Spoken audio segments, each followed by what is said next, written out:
but I wouldn't answer to both. I sort of struggle to make friends. I think in the friendship-making process, I'm putting in extra steps. To give for instance, me and my neighbour, we're somewhere between nodding terms and first name terms. A place I could only really describe as milk-touching terms, which is personified by this interaction we had a few weeks ago. We're passing each other in a corridor of our building, and I felt like there should have been something there. So I panicked, and I grasped the first thing that came to hand, and I held it up. And I said, "This milk's cold." And then he reached out, and he touched it. And then he went, "Yeah, it is."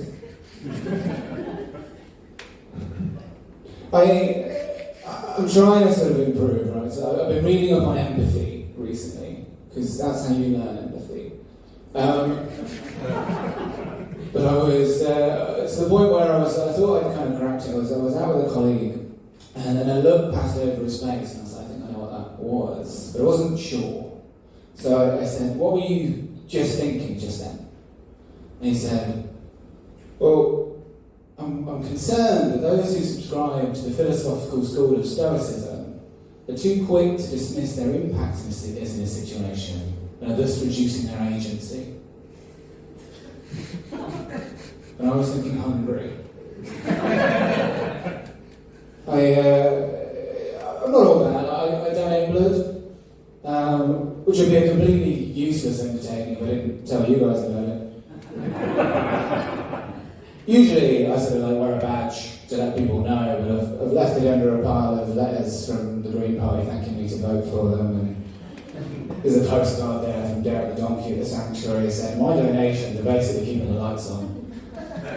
Now the reason I donate blood, I was in hospital a few years ago. I was recovering from an operation. It was during that period in COVID where you're only really allowed visits for like an hour a day. And so my entertainment while I was on the ward came in the form of another guy, another patient, by the name of Pete Sanderson. And how do I describe Pete to you? Like, Pete's the kind of guy that feels like he's probably faked his own death, but like not for a good reason. Like wanted a day off, but like hadn't thought it through. So this kind of guy that would constantly allude to the fact that he was in witness protection, but when you pressed him upon it, his only real proof was that he owned a pair of sunglasses. It's the kind of guy that owned nunchucks. That's who Pete was. But anyway, Pete was recovering on the ward with me, and one of the things he did, he realised quite quickly that the phone on the nursing station was left unmanned. So he sort of took it, and he was just like ringing everyone in his address book. He was like calling in £20 debts from 1986. At one point my mum rang to get a check-up on me, and in order to clear the line, he just went, "Oh, Stewart, yeah, sorry, no, he's no longer with us." He spent an afternoon ringing everyone he knew in Blackburn, trying to get hold of trying to get the number of a guy called Sneaky Steve. And then when he finally got Steve on the phone, he went, "Steve? You're a bastard." And then just hung up. And I've never seen a man more satisfied with an afternoon's work. Another thing that happened with Pete, his brother came and visited him on the ward to borrow money for drugs. And he would bring his drug dealer with him to sort of quicken up the handoff. But whilst Pete and his brother were sort of off looking for a cash machine, we just kind of left the drug dealer on the ward kind of unchecked.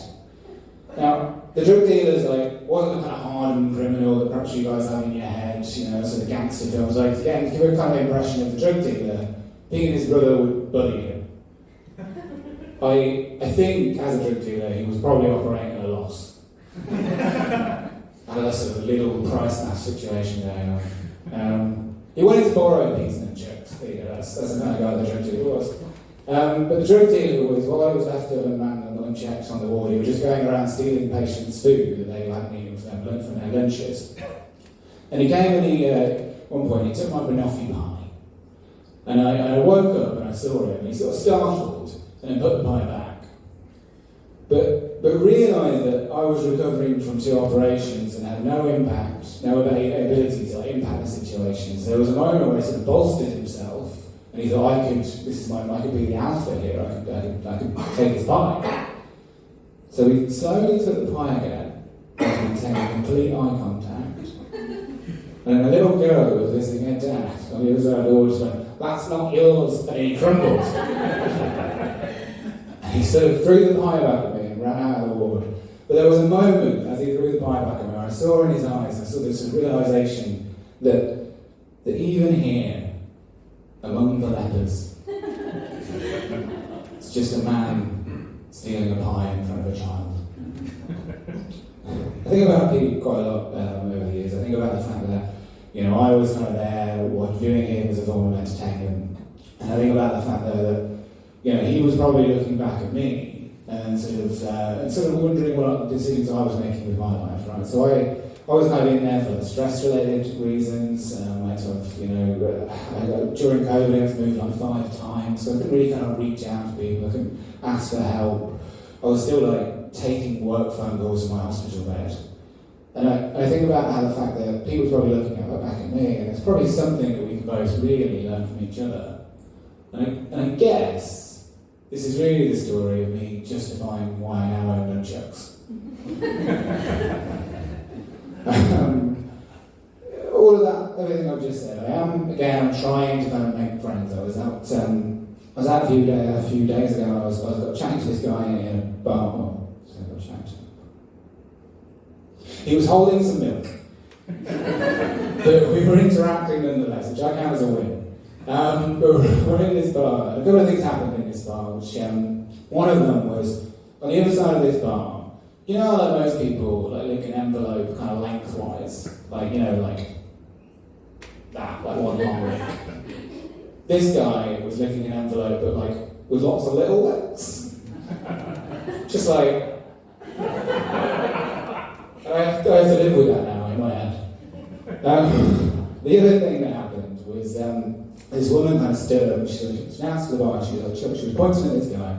She was like, "This guy's stealing phones, this guy's stealing phones." And there was a fella there that kind of looked a bit sheepish and made quite a swift exit from the pub.